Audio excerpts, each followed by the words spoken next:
नमस्कार विद्यार्थी मित्रांनो, एकाग्र अकॅडमीमध्ये तुमचं सहर्ष स्वागत आहे. PYQ सिरीज आपण बघू शकता हे करत होतं, चालवलं होतं. या वीकमध्ये आपण 3 पेपर डिस्कस करत आहोत गट ब चे.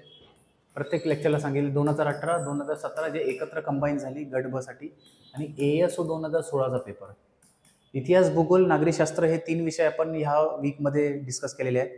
आता आजचा बघू शकता अर्थव्यवस्था आणि उद्याच्या लेक्चरचे राहिलेलं शुक्रवार आहे तिथं सायन्स डिस्कस होणार आहे. त्यानंतर बघू शकता रविवारी आपली राज्यसेवा पूर्व परीक्षा होणार आहे. राज्यसेवा पूर्व परीक्षेमध्ये एक अंदाज आपल्याला लावता येईल की पेपर सेटरचं माइंडसेट काय आहे. त्यानुसार आपलं बघू शकता पुढचं नियोजन आपण करू शकतो पुढच्या वीकमध्ये कसं काय आहे ते सर्व. तर आपण डायरेक्टली प्रश्नावर जायचं आहे की 1950-51 ते 2013-14 या काळात एकूण स्थूल देशांतर्गत उत्पन्नामध्ये शेती क्षेत्राचा वाटा डॅश प्रवृत्ती दर्शवतो. म्हणजे ॲग्रिकल्चर सेक्टर आहे 1950 ते 2014 पर्यंत. मग त्याचा कसा राहिलेला आहे म्हणजे वाटा GDP मध्ये स्थिर राहिलेला आहे, घटती राहिलेला आहे, वाढती राहिलेला आहे, तटस्थ राहिलेला आहे. तर आपल्याला माहित असेल की कृषी जे आहे ते भारतामध्ये कमी होत गेलेलं आहे म्हणजे घटत गेलेलं आहे एवढ्या मागच्या 70 वर्षामध्ये. चला नेक्स्ट, महाराष्ट्र राज्यातील कोकण विभागाला खालील क्षेत्राचा शाश्वत तुलनात्मक लाभ आहे. महाराष्ट्राचा मॅप घेतला आणि हा जर कोकण विभाग इथं काय आहे, कोकणाला काय लाभ आहे? शेती आणि कृषी प्रक्रिया उद्योग नाही. शेती आणि कृषी प्रक्रिया उद्योग पश्चिम महाराष्ट्र, मराठवाडा बघू शकता. वन आणि खनिज संपत्ती नाही, पश्चिम महाराष्ट्र जास्त आहे. कापड उद्योग पण नाही, कापड उद्योग पण बघू शकता की मुंबई, गिरणी कामगार आणि ह्या बाजूला सर्व जे मधला जे पार्ट आहे तिथंच आहे. मत्स्यपालन, फलोत्पादन आणि पर्यटन म्हणजे फिशरीज, हॉर्टिकल्चर अँड टुरिझम. माहिती आहे की महाराष्ट्रातील पहिला जे टुरिझमचा जिल्हा आहे तो सिंधुदुर्ग म्हणून आहे आणि कोकणात हेच सर्वात जास्त आपल्याला बघू शकता की जास्त त्यांना तुलनात्मक लाभ भेटतो. म्हणजे बरोबर काय, फक्त ड. येस. नेक्स्ट, महाराष्ट्र शासन 2013 केळकर समिती अहवाल प्रकाशित माहितीनुसार राज्यातील खालील समाज गटांची प्राचीन आदिवासी गट म्हणून गणना केली आहे. प्राचीन आदिवासी गट लक्षात ठेवायचे, केळकर समितीने प्रिमेटिव्ह ट्रायबल ग्रुप्स PTG म्हणून जे आहे ते कुठल्या ग्रुपला असं म्हणजे त्यांना गठीत केलेलं आहे? काटकरी, मादियागोंड, कोलम, भील. तर भील सोडून सर्व आहे म्हणजे भील जर काढलं D आणि बाकी सर्व AB अ ब क घेतलं तर काटकरी, माडियागोंड आणि कोलम हे केळकर समितीनुसार 2013च्या प्राचीन आदिवासी गट आहेत, लक्षात ठेवायचे. नेक्स्ट, राजकोषीय निर्देशक आणि अंदाजपत्रक अनुमान 2018-19. पण जरी काय माहीत नसलं आकडे तर लक्षात ठेवायचं की महसूल तूट सर्वात कमी असते आणि त्याच्यानंतर राजकोषीय तूट. मग सर्वात कमी जे आकडे असणार म्हणजे 2.2 महसूल तूट म्हणजे बचा येणार 3. बघा एकच ऑप्शन आहे. येस, नेहमी लक्षात ठेवा इकॉनॉमिक्समध्ये हे 4 आकडे लक्षातच ठेवायचे. महसूल तूट नेहमी कमी असणार आणि त्याच्यानंतर जी हे असणार ती राजकोषीय तूट असणार की 3.3. त्याच्यानंतर वर्ष अखेरीस एकूण थकबाकी 48.8 आणि स्थूल राष्ट्रीय उत्पादनाचे स्थूल कर महसूल प्रमाण किती 12.1%. राजकोषीय तूट लक्षात ठेवायचे 3.3% आणि महसूल तूट सर्वात कमी असणार. नेक्स्ट, महाराष्ट्र सरकारच्या 2016-17च्या अंदाजपत्रकीय अंदाजानुसार म्हणजे बजेटवर प्रश्न विचारले गेलेले आहेत ह्या पेपरमध्ये. राज्य सरकारच्या महसुलातील विविध महसूल स्त्रोतांच्या महत्वानुसार विविध महसूल स्त्रोतांचा सापेक्ष वाट्यांचा क्रम खालीलप्रमाणे आहे. म्हणजे राज्य शासन सर्वात जास्त कर कुठून संकलन करतो आणि सर्वात जास्त म्हणजे त्याचा आपल्याला असे डिसेंडिंग ऑर्डर लावायचे. सर्वात जास्त कुठून रेव्हेन्यू येतो? राज्य उत्पादन शुल्क मधनं नाही, वीज कर मधनं नाही, यस सेल टॅक्स, गट ब मधनं पद पण आहे सेल टॅक्स इन्स्पेक्टर. आता जर SGST लागतं, स्टेट GST असं हे आता. आणि मग सेंट्रलमध्ये जे SSC CGL मधनं CGST इन्स्पेक्टर नेमणूक होतं. शिक्के व नोंदणी म्हणजे बघू शकता स्टॅम्प रजिस्टर, हे पण पोस्ट बघू शकता कंबाईंड मधनंच आहे. राज्य उत्पादन शुल्क यस एक्साईज आणि हे गट क मधनं पद आहे. आपल्याला लक्षात पाहिजे दिस इज द राईट आन्सर, फक्त क. आणि ह्याच्यातनं जास्त रेव्हेन्यू बघू शकता राज्य शासनाला भेटतो. विक्री कर, शिक्के व नोंदणी शुल्क आणि राज्य उत्पादन शुल्क. चला नेक्स्ट, लोकसंख्याचे संक्रमण सिद्धांतानुसार दुसऱ्या टप्प्यामध्ये पहिल्या टप्प्यामध्ये बघू शकता की जास्त नाही वाढत, दुसऱ्या टप्प्यामध्ये अचानक वाढते आणि तिसऱ्यामध्ये असे स्थिर होते. मग दुसऱ्यामध्ये यस पहिलाच ऑप्शन आहे, लोकसंख्या वेगाने वाढते. हे तिसऱ्या टप्प्यात आहे, तिसऱ्या टप्प्यात यस. खालीलपैकी एक पर्याय महाराष्ट्र राज्याच्या मनरेगा योजनेबद्दल वर्ष 2015-16च्या अनुक्रमांक 1 दिवसाचा रोजगार निर्मिती खर्च आणि प्रत्येक कुटुंबासाठी सरासरी रोजगार दिवसाचा आहे. कुटुंबाचं जे सरासरी जे रोजगार आहे 60 दिवस होतं. मग यस एकच आन्सर आहे, 242 रुपये प्रति दिवस आणि 60 दिवस एक एक कुटुंबाला मनरेगाकडून बघू शकता आपल्याला हे भेटणार. पण मनरेगामध्ये जे मॅक्झिमम जे नंबर ऑफ डेज आहेत 100 दिवस एका कुटुंबाला काम देण्यात येईल असं ठरलेलं होतं, लक्षात ठेवायचं आहे. याच्यावर मनरेगावर बरेच प्रश्न येत होते त्या काळात. म्हणजे हा 2018, 17, 16चा आपण पेपर 16, 17, 18चा पेपर डिस्कस करत आहोत. त्याच्यानंतर आपण जे 19, 20, 21चा पॅटर्न बघितला त्यात मनरेगाचे डेट विचारण्यात आलं ऑक्टोबर 2005 आणि त्याच्यानंतर एनरेगा होता त्याच्यातलं मनरेगा महात्मा गांधी करण्यात आलं 2008-9च्या आसपास. म्हणजे असे प्रश्न येत गेले आणि त्याच्यानंतर मग योजनांवर कुठेतरी कमी झाली आणि मग समित्यांवर प्रश्न येऊ लागले इकॉनॉमिक्समध्ये. मग आता जो बदलता पॅटर्न पुन्हा रिपीट होतोय काय म्हणजे मागचे प्रश्न परत येईल काय म्हणजे जे 15 ते 20चा पॅटर्न होता तोच 2025 पासून पुढे दिसेल का नाही ते आपल्याला गरजेचं आहे बघणं. 9 नोव्हेंबरच्या पूर्व परीक्षेमधून ते क्लिअर होईल आपल्याला. केंद्र सरकारच्याही अगोदर खालीलपैकी कोणत्या राज्यांनी राजकोषीय जबाबदारी कायदा FRLA अंमलात आणला म्हणजे फिस्कल रिस्पॉन्सिबिलिटी लेजिस्लेशन बरेच राज्यांनी आणला. उत्तर प्रदेश, पंजाब आहेत, कर्नाटक, केरळ आहे, तामिळनाडू आहेत. केंद्र सरकारच्याही आधी पश्चिम बंगाल नाही आहे. ममता बॅनर्जीच्या राज्यात हे सगळं होत नाही. मग आपल्याला बरोबर आहे यस अबक डिरेक्टली. नेक्स्ट, नियोजनाच्या नंतरच्या टप्प्यामध्ये 1981 ते 2012 सरासरी स्थूल देशांतर्गत उत्पादन वाढीचा दर किती होता? म्हणजे GDP average GDP growth rate किती होता? 3.5%, 5.9%, 5.7%, 4.2%. डायरेक्टली आहे हा डेटा आहे फॅक्च्युअल डेटा 5.9%. चला नेक्स्ट, सार्वत्रिक मूलभूत उत्पन्न युनिव्हर्सल बेसिक इन्कम यात खालील कोणते घटक आहेत? सार्वत्रिकता यस युनिव्हर्सिटी आहे. बिनशर्तता यस कुणाचा भेदभाव होणार नाही देताना.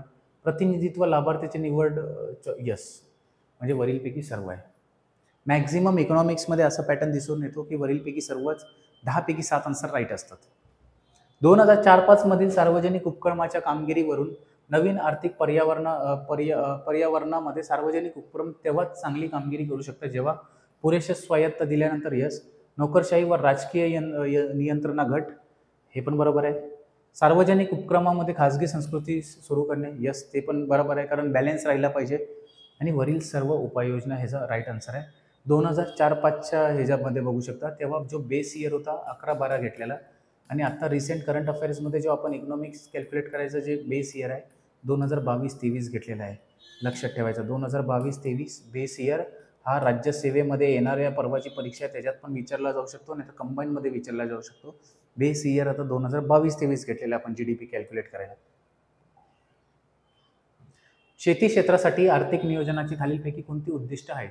शेती उत्पादन वाढ, रोजगार संधीमध्ये वाढ, ग्रामीण भागातील उत्पादनामध्ये विषमता कमी करणे वरील सर्व. जर बघितलं तर शेती क्षेत्राच्या विकासासाठी शेती उत्पादनामध्ये वाढ 100%, रोजगार संधीमध्ये पण वाढ झालीच पाहिजे कारण मग मायग्रेशन झालं नाही पाहिजे इथून तिथून स्थलांतर. ग्रामीण भागातील उत्पन्न विषमता कमी करणे यस वरील सर्व. म्हणजे reduce inequality of income in rural area. Almost असं नाही झालं पाहिजे की एक शेतकरी 1 लाख रुपये कमवते दुसरा 10,000 रुपये असं नाही झालं पाहिजे. म्हणून हे शेती क्षेत्रासाठी आर्थिक नियोजनाचं बरेच असे प्लॅनिंग्स आहेत. जोडधंदे दिले पाहिजेत आपल्याला. शेळी मेंढी पालन असेल, दुग्ध व्यवसाय असतील असे बरेच. आणि मग त्याच्यानंतर कुठंतरी आपल्याला रेट बघू शकता की आपल्याला दिसेल की इनइक्वालिटी आहे, इन्कम इनइक्वालिटी कमी होताना दिसेल. सरासरी सरकारी योजना आणि उद्दिष्ट. मुद्रा योजना, सौभाग्य योजना, प्रधानमंत्री उज्ज्वला योजना, डिस्कॉम योजना, ॲश्युरन्स योजना. आता हे माहिती आहे की जे प्रधानमंत्री उज्ज्वला योजना आहे ते LPG गॅस संदर्भातील आहे म्हणजे सीचा आन्सर 1 झाला पाहिजे. यस सीचा आन्सर जो आहे तो 1 झाला पाहिजे. प्रधानमंत्री उज्ज्वला योजना सीचा आन्सर 1 म्हणजे हा म्हणजे ऑप्शन क्रमांक 4 आणि 1 गेला. आता प्रधानमंत्री मुद्रा योजना सार्वत्रिक घरगुती मुद्रा योजनामध्ये काय आहे? सार्वत्रिक घरगुती विद्युतीकरण की सूक्ष्म उद्योगांना पुनर्वित आणि विकास. मुद्रा योजना मुद्रा देते, पैसे देते छोट्या बिझनेसना म्हणजे हेच 4. सूक्ष्म उद्योगांना पुनर्वित आणि विकास म्हणजे ऑप्शन क्रमांक 3 विल बी द आन्सर. मग आपण सौभाग्य योजना काय बघूया? सार्वत्रिक घरगुती विद्युतीकरण आणि उज्ज्वल डिस्कॉम जे ॲश्युरन्स आहे वीज वितरण कंपनीचे आर्थिक आरोग्य सुधारणे. यस डिस्कॉम जे आहे डिस्कॉम ॲश्युरन्सचे वीज वितरित करणाऱ्या कंपनी आहे त्यांची आर्थिक परिस्थिती सुधारणे आहे.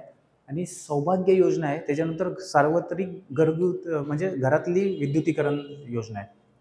आणि उज्ज्वला योजना लक्षात ठेवा उज्ज्वला मीन्स दारिद्र्य कुटुंबांना LPG मोफत.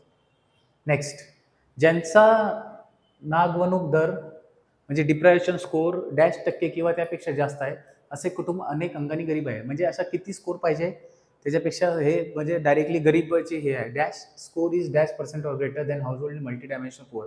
33.33% वर जर स्कोर आला नाही तर तेवढा आला तर तो डायरेक्टली गरीब म्हणून आपण हे आपल्याला हे केलेलं आहे तुलना केलेली आहे. If deprivation score is 33.33% or greater that household is multidimensionally poor.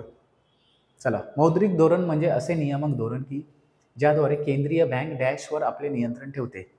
सार्वजनिक खर्च, पैशांचा पुरवठा, कर महसूल, वरील सर्व. आता इथं वरील सर्व मार्क नाही करायचं आहे. बँकिंगचे प्रश्न आहेत जे RBI रिलेटेड, थोडं विचार करून बघायचं आहे. मौद्रिक धोरण, मौद्रिक धोरण म्हणजे पैसा, म्हणजे जिथं पैशाचा पुरवठा होतो त्यालाच बोलतात मौद्रिक धोरण. असे नियामक धोरण की ज्याद्वारे केंद्रीय बँक पैशाचा पुरवठावर आपले नियंत्रण ठेवते.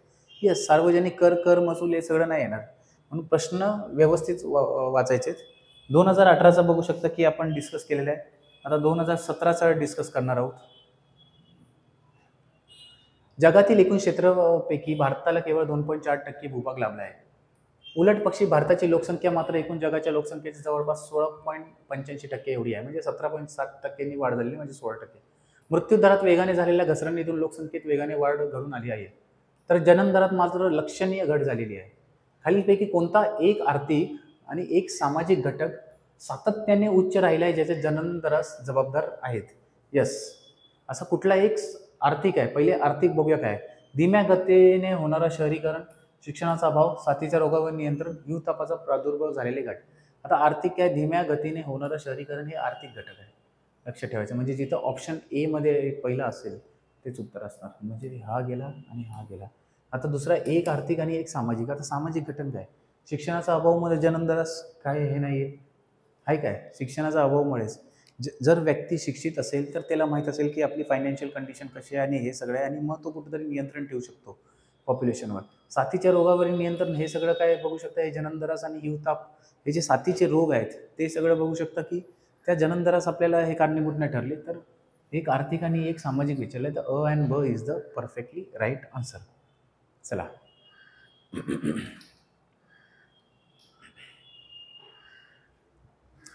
खालीलपैकी कोणते वित्तीय धोरणाचे साधन नाही? वित्तीय धोरण not an instrument of fiscal policy. कर आकारणी, सार्वजनिक कर्ज, खुल्या बाजारातील खरेदी विक्री, सार्वजनिक खर्च, पब्लिक बॉरोइंग, एक्सपेंडिचर, टॅक्सेशन, हे सगळं बघू शकता फिस्कल पॉलिसीचं आहे, जे गव्हर्नमेंट आपल्याला हे करते. ओपन मार्केट ऑपरेशन हे मॉनिटरी पॉलिसीचं कुठेतरी आपल्याला बघू शकता, हे आहे. मग हेच आन्सर आहे, कारण साधन नाही विचारले. ओपन मार्केट ऑपरेशन हे मॉनिटरी पॉलिसीमध्ये येतं ॲक्च्युली. चला, कोणत्या वित्त आयोगाने केंद्रीय जीएसटीसाठी 5% दर तर 60% राज्य जीएसटीसाठी असावा अशी शिफारस केलेली होती? 11वा वित्त आयोग, 12वा, 13वा या नीती आयोग? नीती आयोग तर रिसेंटली आला, पण त्याच्या पहिले पण झाला की 13वा वित्त आयोग यांनी बघू शकता शिफारस दिली होती. डॅश 1990-91 मध्ये भारतातून निर्यात होणाऱ्या प्रमुख वस्तू होत्या. 1990-91 म्हणजे LPG धोरण लागण्याच्या पूर्वी, म्हणजे त्याच काळात काय जास्त होतं ते आपण एक्सपोर्ट करायचो. तयार कापडे, रत्ने व अलंकार, चामडी वस्तू, पेट्रोलियम उत्पादने. तर इट वॉज रत्ने आणि अलंकार. यस, जेम्स अँड ज्वेलरी भरपूर प्रमाणात बघू शकता एक्सपोर्ट होत होती. चला, नेक्स्ट जाऊया प्रश्न क्रमांक 60 वर. 2017चा प्रश्न आहे, लक्षात ठेवा. पुढीलपैकी वित्तीय अंदाजपत्रक म्हणजे बजेट 2013-14 कोणते निरीक्षण बरोबर नाही, म्हणजे रॉंग विचारले. म्हणजे 3 पैकी काहीतरी रॉंग आहे, काहीतरी राईट आहे. वर्ष 2013-14चा, 2017ला प्रश्न विचारलेला गेलेला आहे 2013-14चा. म्हणजे इकॉनॉमिक्समध्ये काही पण कसं पण विचारतात, फक्त लॉजिकली सॉल्व्ह करायचं आहे. वर्ष 2013-14 मध्ये योजना अंतर्गत खर्चामध्ये अंदाजित पातळीपेक्षा बरीच जास्त कपात झाली. वर्ष 2000 म्हणजे इन 2000 इकॉनॉमिक्सचे काही प्रश्न मराठी समजत नसतील तर इंग्लिशमध्ये वाचायचं आहे. In 2013-14 there has been a significant reduction in plan expenditure over the budgeted levels. नाही, असं एक्सपेंडिचरमध्ये आपण कपात करत नाहीत ॲक्च्युली, म्हणून हेच चुकीचं आहे. म्हणजे ए जिथं आन्सर असेल, या तर तिन्ही पण चुकीचा असू शकतो, या तर फक्त बघूया पुढचा. त्या अंदाजपत्रकाचा मुख्य भर गुंतवणूक वाढ आणि सर्वसमावेशक विकास कार्यक्रमावर होता. सर्वसमावेशक विकास कार्यक्रम असं म्हणजे बोलू शकतो की इन्क्लुसिव्ह डेव्हलपमेंट. जर 11वा आपण प्लॅन बघितला, 5 इयर प्लॅन, तर त्याच्यात आपल्याला हे दिसतं. आणि 12व्यामध्ये सस्टेनेबल डेव्हलपमेंट येतो कुठेतरी. वित्तीय तूट ही राष्ट्रीय सकल उत्पादनाच्या 2.5% ह्या प्रमाणात अनुमित केली आहे. म्हणजे fiscal deficit was estimated to be 2.5%. Yes, 2.5% राहिली पाहिजे फिस्कल डेफिसिट. आणि त्यानंतर बघू शकता की India is a growing economy असं दाखवतो. आणि बरेच जे असतात की बजेटमध्ये काय लोक काय बघतात, फ्रीज महाग झाला, चप्पल स्वस्त झाली, मोबाईल स्वस्त झाला, गाड्या स्वस्त झाल्या, हे बजेट नसतो. आपल्याला फिस्कल डेफिसिट, राजकोषीय तूट, वित्तीय तूट, त्याच्यानंतर आपले देयके किती आहेत ते सगळं पर्सेंटेजमध्ये बघायला लागतं. कारण 1% पण इथे 1 लाख करोडच्या वर जातो, म्हणून इट इज व्हेरी इम्पॉर्टंट. आणि ह्याचं फक्त आहे की फक्त कारण बरोबर नाही, रॉंग काय आहे ह्याच्यात, फक्त कारण पातळीत कपात नव्हती झाली ॲक्च्युली. चला नेक्स्ट 61 नंबर. भारतामध्ये तुटीच्या भरण्यामध्ये पुढील गोष्टी येतात, म्हणजे डेफिसिट फायनान्सिंगमध्ये केंद्र सरकार भारतीय रिझर्व्ह बँकेकडून कर्ज घेणे, यस आता पण सुरू आहे. सरकारने बाजारात आणलेल्या सरकारी हुंडीच्या प्रमाणात भारतीय रिझर्व्ह बँक आपली साठवलेली रोखीची शिल्लक कमी करणे, यस. तुम्ही जर सोनं देताय तर तेवढा पैसा काढा आणि हे सर्व देताय. Round accumulated cash balance, yes. Treasury bills जे असतील सर्व काळ त्याच्या बदल्यात पैसा म्हणजे देवाणघेवाण होतं. चलन निर्माण करणे हे पण आहे, बघू शकता. तुटीचं डेफिसिट फायनान्सिंगमध्ये क्रिएशन ऑफ मनी पण होते, म्हणजे हे सर्वच राईट आहेत. येस, 61चा आन्सर असणार 4. वित्तीय वर्ष 13-14च्या अंदाजपत्रकातील पुढील बाबी. 2017चा पेपर, 2013-14 बजेटवर हा दुसरा प्रश्न आलेला आहे. तेव्हा अस्तित्वात असलेली करपात्र उत्पन्न मर्यादा वाढवलेली, परंतु वैयक्तिक कराचे दर तेच ठेवले, हे पण बरोबर आहे. तेव्हा अस्तित्वात असलेली करपात्र उत्पन्न मर्यादा वाढवली, वैयक्तिक आयकर दर कमी केले, हे पण बरोबर आहे. कारण हे आयकरबद्दल सांगितले, हे वैयक्तिक कराबद्दल सांगितले, म्हणजे काय पर्सनल इन्कम टॅक्स आणि पर्सनल इन्कम टॅक्स म्हणजे दोन्ही हेच आहे. increased than existing tax slab and kept the personal income tax constant. increased than existing tax slab and decreased the personal income tax. बघू शकता 13-14 मध्येच आपण 2 ATG अंतर्गत तुम्हाला जर हे पाहिजे असतील ते आहे, म्हणजे हे वैसा वर्षा आपल्याला हे आहे. आणि आपल्याला बघायचं की ह्याच्यापैकी काही गोष्ट आहे ते विचारलं आहे, म्हणजे हे ऑपोजिट आहेत, म्हणजे हे दोन्ही पण कट होतात.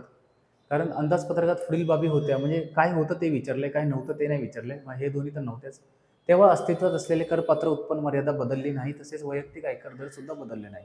यस, जे आहे ते स्लॅबच मेंटेन ठेवला, 0 ते 2.5 लाख, 2.5 लाख ते बघू शकता 5 लाख असा जो मेंटेन ठेवला 13-14 मध्ये. तेव्हा अस्तित्वात असलेले करपात्र उत्पन्न मर्यादा वाढवली, तसेच वैयक्तिक कर सुद्धा वाढवले, हे पण नाही आहे. यस, चला 63 नंबर आपण बघूया. वर्तमान दैनिक दर्जा निकष CDS करंट डेली स्टेटस नुसार 2009-10 मध्ये बेकारीचा दर 6.6% होता. CDS संकल्पनेशी संबंधित खालीलपैकी कोणता वाक्य बरोबर आहे? यामध्ये 30 दिवसांमधील व्यक्तीच्या दर दिवस कामाची स्थिती विचारात घेतली जाते, नाही. यातून जुनाट बेकारी निर्देशक होतो, हे पण नाही. आपल्याला विचारलं काय, CDS बरोबर विचारलंय काही. यस, बरोबर जर विचारलं असेल काही, एक मिनटं, यस बरोबरच विचारलंय काय, पण हे चुकीचं आहे दोन्ही पण. यातून व्यक्तिगत दर स्पष्ट होतो, नाही की पर्सन रेट नाही ह्याच्यातनं. CDS करंट डेली स्टेटस म्हणून अशी व्यक्ती जी 1 तास काम करते आणि ते 4 तासापेक्षा कमी असते, ते अर्ध्या दिवस काम केले म्हणून मानले जाते. यस, हेलाच बोलतात आपण करंट डेली स्टेटस, म्हणजे फक्त विल बी द आन्सर. आणि हे भरपूर इम्पॉर्टंट आहे हे कन्सेप्ट. CDS असेल, मग फुल डे वर्क कशाला बोलतात, किती तास काम केलं पाहिजे, 8 आणि हे सर्व, ते सगळं भरपूर महत्त्वाचं आहे. चला नेक्स्ट. कोणत्या देशाचा सन 2012-13 मध्ये भारताकडून आयात सर्वाधिक होत्या? 11.1%. तर हे कुठलंच नाही, बघू शकता चीन ह्याचा आन्सर असू शकत असतं, पण पर्सेंटेजमध्ये इश्यू झालेला लक्षात ठेवा. आता लक्षात ठेवा की FDI सर्वात जास्त भारतात सिंगापूर करते, म्हणजे हा कन्सेप्ट मला थोडा आठवला, थोडा इकॉनॉमिक सर्वे वाचून. FDI जे आहे सर्वात जास्ती भारतात सिंगापूर करते. 9व्या पंचवार्षिक योजनेत सेवा क्षेत्राने सर्वाधिक वृद्धी दर नोंदवला, यामागे प्रमुख कारण काय होते? 9व्या पंचवार्षिक शासनाकडून वेतनात मोठी वाढ, हे काय हेच बनत नाही, म्हणजे this is not a perfect what reason. नाही, आपल्याला विचारले की वॉज ड्यू. येस, एक मिनटं, इकॉनॉमिक्सचे प्रश्न ना थोडं समजणं थोडं अवघड असतं. त्याच्यात आपल्याला विचारले 9th 5 year plan high rate of growth होता बाय द सर्व्हिस सेक्टरनी. रेट कशाला, म्हणजे रेट जे ग्रोथ झालं सर्व्हिस सेक्टरमध्ये, प्रमुख कारण विचारलं आहे. शासनाकडून वेतनात मोठी वाढ, यस हेच बघू शकता 9व्या पंचवार्षिक योजनेचा महत्त्वाचा घटक होता. कारण वेज रेट हाईट्स, असंघटित क्षेत्रातील वेतन दरात काय हे नाही झालं. बँकेच्या अधिकाधिक शाखा सुरू झाल्या म्हणून काय वृद्धी दर वाढला नाही, आणि वरीलपैकी कोणतेही नाही. मग आपल्याला विचारले की प्लॅनचा हाय ग्रेट ग्रोथ रजिस्टर झाला कशामुळे? सर्व्हिस सेक्टर, कारण massive government wage hikes. Yes, perfect. चला, तुटीचा अंदाजपत्रक म्हणजे डेफिसिट फायनान्सिंगवर पुन्हा एकदा प्रश्न आला. मागच्या ह्याच्यामध्ये पण प्रश्न होता आणि ह्या पेपरमध्ये पण बघू शकता प्रश्न आहे तुटीचा डेफिसिट फायनान्सिंगवर. तुटीच्या अंदाजपत्रकाची आवश्यकता भारतामध्ये यामधून निर्माण झाली. सार्वजनिक क्षेत्रातील योजनांसाठी आवश्यक तेवढा निधी जमा करण्यातील शासनाचे अपयश. यस, त्याच्यामुळे झाली की 100 रुपये खर्च करतोय आणि त्याच्यासाठी जर आपल्याकडे 50 रुपयाचा आहे आणि 100 रुपये खर्च करतोय, मग 50 रुपये एक्स्ट्रा कुठून आणायचे? आणि मग तेच बघू शकतो, ते 100 रुपये एक्स्ट्रा आणण्यामध्ये जे आपण पूर्ण पॉवर लावलेली आहे, त्याच्यामुळे कुठेतरी डेफिसिट फायनान्सिंग झालेली आहे. बरेच सारे लोन आणि कर्ज देयके आपले वाढलेत आणि तेवढा निधी जमा करण्यातील शासनाचे अपयश झालेले आहे, जेवढं खर्च आपला आहे तेवढा. म्हणून डेफिसिट फायनान्सिंग होतं. विकासबाह्य अनुत्पादक कामांवरचा वेगाने वाढणारा खर्च, म्हणजे it is rapidly growing expenditure unproductive non development activities. Yes, for example जसं पोलीस प्रशासन असेल, तिथून आपल्याला काही रेव्हेन्यू जनरेट होत नाहीत. बरेच सारे सरकारी कामं असतात, पैसे वेस्ट होतात, कंत्राटदार आणि हे. आणि त्याच्यानंतर हे नॉन प्रोडक्टिव्ह काम असल्यामुळे बघू शकता डेफिसिट फायनान्सिंग वाढत चालली आहे. म्हणजे राजकोषीय आपल्या हे बघू शकता की तुटीचा डेफिसिट फायनान्सिंग, म्हणजे शासनचे जे पैसे आहेत जे फुकट झालेले आहेत बऱ्याच ठिकाणी.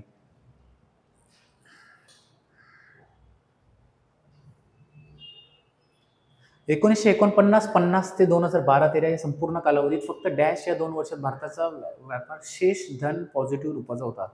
म्हणजे the balance of India was positive in only 2 years during the entire period. या पुन्हा बघू शकता की 60 वर्षाच्या ह्याच्यात कुठले 2 असे वर्ष होते की जिथं पॉझिटिव्ह होता. तर 72, 73 आणि 76, 77 लक्षात ठेवायचं. डायरेक्टली आहे 72, 73 आणि 76, 77. येस, हा डायरेक्टली आहे. हा बघू शकता फॅक्च्युअल डेटा आहे. फॅक्च्युअल डेटा आपल्याला शक्यतो पाठ राहत नाही, पण पाठ म्हणजे प्रयत्न करा. हे आर्थिक सुधारणाच्या काळात अप्रत्यक्ष कर म्हणजे indirect tax, ratio of indirect tax revenue to total tax revenue, अप्रत्यक्ष कर संकलनाचे एकूण कर संकलनाचे असलेले गुणोत्तर किती होते आर्थिक सुधारणाच्या पोस्ट रिफॉर्म कधी झालं? 1991. 1991 नंतरचं काय वाढले आहे, कमी झाले आहे, ऋण झाले आहे म्हणजे निगेटिव्ह झाली आहे, या स्थिर राहिलेले आहे. ते आपल्याला ओळखायचे की काय झालेलं आहे, सर कमी झालेलं आहे. Yes, ratio of indirect taxes to total tax revenue. पुन्हा एकदा बघू शकता कमिटीवर आणि हे सगळं इकॉनॉमिक्समध्ये असे भयानक प्रश्न येतात की आपल्याला त्यावेळेला पेपरमध्ये वाचतानाच आपल्याला कंटाळा येतो. पण इट इज अ भाग पूर्वीच्या परीक्षेमध्ये बघू शकता की कट ऑफ कमी लागायचे भरपूर. कट ऑफ कमी लागायचे ह्याचेच कारण असायचे, प्रश्न मोठे असायचे आणि भरपूर इकॉनॉमिक्ससारखा जो डेंजर विषय आहे. आणि आता तर अजूनच आहे की गणित 20 करून टाकले, पण इकॉनॉमिक्सचे प्रश्न कुठेतरी स्लॉटमध्ये येतात, म्हणून थोडा कट ऑफ पण हाय गेलेला आहे म्हणजे मागच्या 2 वर्षात. चला, बँकिंग क्षेत्रातील सुधारणाच्या संदर्भात एम नरसिंहम यांच्या अध्यक्षतेखाली नेमलेल्या समितीने आपला अहवाल एप्रिल 1998 मध्ये सादर केला. बँकिंग क्षेत्र मजबूत होणाऱ्या संदर्भात खालीलपैकी कोणती सूचना या समितीने बँकिंग क्षेत्रातील सुधारणा 1998च्या अंतर्गत केलेली नव्हती? म्हणजे अशी जे आहे काहीतरी केलेली असणार. आम्हाला विचारले काय नव्हतं यांनी रिफॉर्म्स केलेल्या एम नरसिंहन यांनी. भांडवलाचा पुरेसा पुरवठा होण्याच्या संदर्भात नवीन आणि योग्य नियम लागू करणे. Setting up new and higher norms of capital equity has answer आहे 100%. शासकीय अंदाजपत्रकातून बँकेच्या भांडवलीचे पुनर्स्थापन करणे म्हणजे recapitalization of bank from the government budget. Government बजेटमधनं बँक कधी पण हे असं त्यांनी सुचवलेलंच नव्हतं. म्हणजे बी तर आन्सर असणारच, म्हणजे बी इकडं आहे आणि इथं आहे, म्हणजे झालं ना. ए तर आन्सर आहेच नाही ॲक्च्युली, कारण ए तर त्यांनी शिफारस केलेली होती, म्हणजे फक्त बीच येते आन्सर. पण पुढचं पण बघूया. सन 2000 पर्यंत सर्व बँकेचे अकार्यक्षम मालमत्ता पातळी नॉन परफॉर्मिंग ॲसेट 5% खाली आणणे व 2002 पर्यंत 3% 100% आहे. आणि हे लक्षात ठेवा, नरसिंहन कमिटीने असंच बोललेलं की 2000 पर्यंत जे आहे NPA 5% खाली आणणे आणि 2002 पर्यंत 3% प्राधान्य क्षेत्राकरिता देण्यात येणाऱ्या पतपुरवठ्यातील व्याज अनुदान घटक पूर्णपणे कपात करणे. येस, हे पण होतं. मग फक्त ब ही शिफारस नव्हती. चला, या पेपरचा बघू शकता लास्टचा प्रश्न बघूया. म्हणजे ह्याच्यानंतर मग 2016 ASOचा पेपर डिस्कशन होईल. पैशाचा पुरवठा या संदर्भातील खाली विधाने विचार घ्या. रिझर्व्ह बँक सध्या पैशाच्या पुरवठ्याविषयी अंदाज M1 या पैशाच्या पुरवठ्याच्या संकल्पनेची आधारे व्यक्त करते. चुकीचं आहे. M3 मधनं आपल्याला बघू शकता. M1 संकल्पना रोखतेच्या संदर्भात उच्च प्रमाण स्पष्ट करते आणि M2, M3, M4 या संकल्पना रोखतेच्या संदर्भात उत्तर ते प्रमाण स्पष्ट करते. म्हणजे M1 represent the highest degree of liquidity. Yes, बरोबर आहे, कारण लिक्विड कॅशमध्ये जेवढा जमा येते. M2, M3, M3 follow it is in descending order in terms of liquidity. Perfect आहे. ब will be the only answer, कारण M1 सर्वात जास्त लिक्विडिटी दाखवते, M2 त्याच्यापेक्षा कमी, M3 त्याच्यापेक्षा कमी आणि M4 सर्वात कमी. येस, आणि पहिल्याचे स्टेटमेंट रॉंग आहे. रिझर्व्ह बँक ऑफ इंडिया जे presently provides estimate of supply money in terms of M1 concept of money supply. तर रिझर्व्ह बँक शक्यतो M2 नाही तर M3 प्रकार राबवण्याचा प्रयत्न करते, M1 नाही.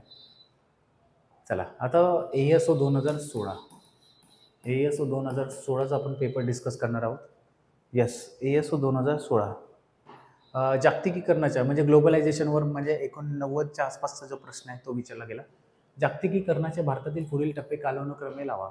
रुपयाची परिवर्तता, रुपयाचे अवमूल्यन, स्वामित्व म्हणजे कन्व्हर्टेबिलिटी ऑफ रुपी, डिव्हॅल्युएशन ऑफ रुपी आणि passing of patent act. Patent act तर लेट पास केला, म्हणजे डिव्हॅल्युएशन ऑफ रुपी पहिले झाला. म्हणजे हे तर नोटबंदी आणि हे सगळं तर आपल्याला माहिती आहे, पण डिव्हॅल्युएशन ऑफ रुपी पहिले झाला. भारत स्वतंत्र झाला आणि त्याच्यानंतर बघू शकता रुपये आणि डॉलरमध्ये भारतावर जास्त कर्ज झाले आणि कर्ज नाही बोलू शकतात, देयके संपलेले आपले जे फॉरेन रिझर्व्ह आहे त्याच्यामुळे डिव्हॅल्युएशन करावं लागलं पहिले. त्याच्यानंतर कन्व्हर्टेबिलिटी केली, म्हणजे B, A आणि C. यस, ऑप्शन क्रमांक 1 will be the answer. Next 57 क्रमांक. खालील विधानांचा विचार करा. प्रस्तावित वस्तू व सेवा कर हा राष्ट्रीय स्तरावरील कर आहे. यस, GST जे आता लागू झालेलं आहे त्या टायमाला विचारला, कारण GST लागू नव्हता म्हणून ते करंट. आता तिन्ही पेपर डिस्कसमध्ये एवढं माहीत पडलं असेल, करंटचा डेटा डायरेक्टली विचारला गेलेला आहे. म्हणून जे करंट अफेअर्सचं काही पण तुम्ही सोर्स वाचत असाल, इकॉनॉमिक्स करंट अफेअर्स असेल ते एकदा, राज्यसेवा असेल, कंबाईंड गडबा असेल, गटका असेल, तिन्ही पण करून जायचे तिन्ही परीक्षेसाठी. ही सेवा कराशी मिळती जुळती आहे, म्हणजे it is similar to service tax. Service tax आणि ह्याचं देणं काय लेणं देणं नाही. GST इनडायरेक्ट टॅक्सेसची लेणं देणं आहे. यामध्ये आदान करण्यासाठी पतपुरवठ्याची सुविधा आहे. It provides for input tax credit. Yes, मग त्याच्यानंतर GST फायलिंग करून परत रिव्हर्स करता येतं. म्हणजे आणि क इज राईट. आता आपल्याला माहिती आहे म्हणून हा प्रश्न झालेला आहे. त्या टायमाला तर GST लागू पण झाला नव्हता आणि त्याच्यापूर्वी फक्त जेवढे रेकमेंडेशन्स होते त्याच्यावरूनच अंदाज लावत होता येत होता. चला, मानव विकास स्तर आणि राज्य दिले. उच्च आर्थिक वृद्धी व मंद विकास. त्याच्यानंतर उच्च मानव विकास पण सापेक्षतेने कमी उत्पन्न. मध्यम आर्थिक व मानवी विकास, अपुरा आर्थिक व मानवी विकास. हे तर बरोबर आहे. अपुरा आर्थिक व मानव विकास बिहार. गरिबीचे हे बघू शकता जास्त आहे, हे आणि हे, म्हणजे हा ऑप्शन गेला, हा ऑप्शन गेला.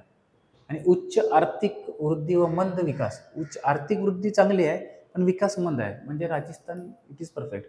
उच्च मानव विकास पण सापेक्षतेने कमी उत्पन्न कमी आहे आणि मानव विकास हे आहे, केरळ इज परफेक्ट. मध्यम आर्थिक व मानव विकास पश्चिम बंगाल, म्हणजे मीडियम आहे. लक्षात ठेवायचं, ह्याचा उत्तर आहे ऑप्शन क्रमांक 4. हे डायरेक्टली बघू शकता, लॉजिकली पण सॉल्व्ह होऊ शकतात आणि हे सगळे प्रश्न लॉजिकली सॉल्व्ह करायचे ॲक्च्युली.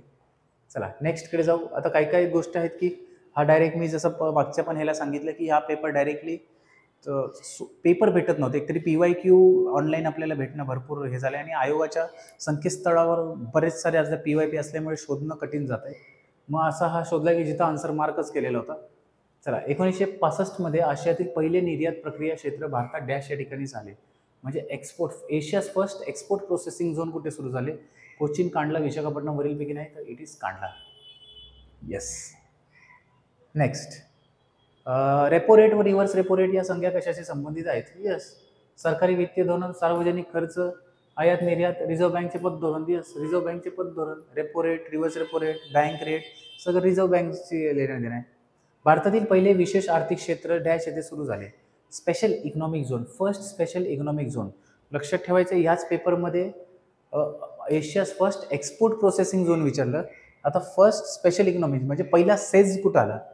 पहिला सेजबद्दल प्रश्न विचारलेला आहे आणि हा भरपूर महत्त्वाचा आहे. येस, सांताक्रूज मुंबई, कांडला गुजरात, चेन्नई तामिळनाडू, नोएडा उत्तर प्रदेश. मग बघू शकता पहिला सेज कांडला इथे झाला. सांताक्रूज मुंबई इथे काही असा प्रकार नाही आहे. कांडला इथेच बघू शकता की पहिला सेज धोरण आलेलं होतं आणि फर्स्ट एशिया एक्सपोर्टिंग पण तिथं झालेलं होतं, म्हणून तो लॉजिक पण बरोबर आहे. 12व्या पंचवार्षिक योजनेच्या मुख्य लक्ष्य काय आहेत? वास्तव्य स्थूल दर्शक उत्पादन वृद्धी दर 8% राखणे. यस, रिअल GDP ग्रोथ 8%, अब्रक मृत्यू दर 25 प्रति 1000 पर्यंत खाली आणणे. To reduce infant mortality rate 25 per 1000.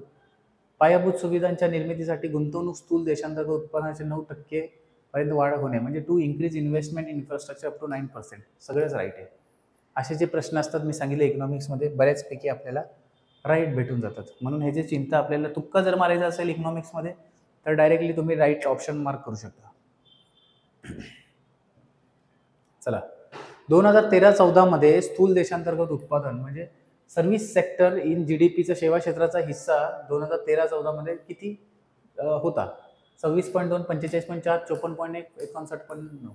59.9 होता. त्याच्यातच एक 2018चा प्रश्न बघितलेला की 1950 ते 2012-13मध्ये की आपलं जे कृषी क्षेत्र आहे त्याचं ते कसं राहिलेलं आहे दर, तर घटता दर राहिलेला आहे.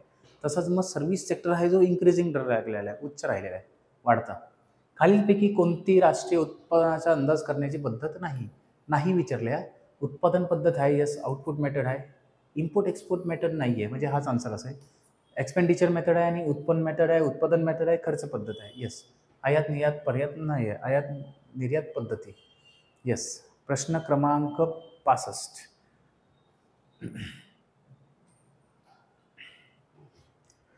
एप्रिल 2002 मध्ये स्वीकारलेल्या राष्ट्रीय जल नीतीचे उद्दिष्ट आहे, म्हणजे वॉटर पॉलिसीची. जलसंसाधनाच्या नियोजनासाठी चौकट तयार करणे, यस. म्हणूनच तर केलं असेल. एकात्मिक जलसंसाधन विकास करणे, असे जे काय जे प्रकल्प असतात ते इंटिग्रेटेडच, त्यांना काहीतरी इंटिग्रेटेड वॉटर्स डेव्हलपमेंट, म्हणजे कुठंतरी केंद्राकडूनच डिरेक्टली एक दुसऱ्या नदीजोड आणि एकच डिसिजन घेता यावा म्हणून हे सगळे केलेले असतात. उत्तरेकडील नद्या दक्षिणेच्या नद्याशी जोडणे, हा ब्लंडर आहे.